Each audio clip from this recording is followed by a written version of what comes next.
د سوات نیوز ډاټ پښتو ناظرین السلام علیکم. صلاح الدین محمد یو څو اشعار ملاحظه. وای د ګلونو باغ ته لاړه مازغي وو،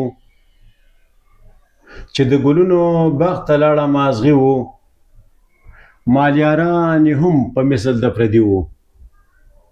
او لاړم کلي ته ماوې چې لږ دمه شمه، لاړم کلي ته ماوې چې لږ دمه شمه، شرمخان څوکیداران یې په هرزي وو.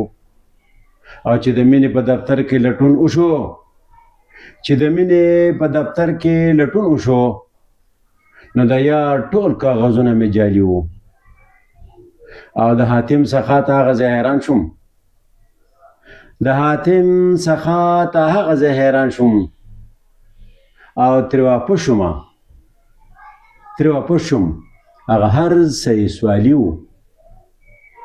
مولا دم دی اثري و چې پرېښه شوم، مولا دم دی اثري و چې پرېښه شوم. که د دغه ځای پیریان ټول کمالي وو. محمد صلاح الدین احمد حیران شو، او چې خوړل یې کول ټول د کلي سپي وو. والسلام.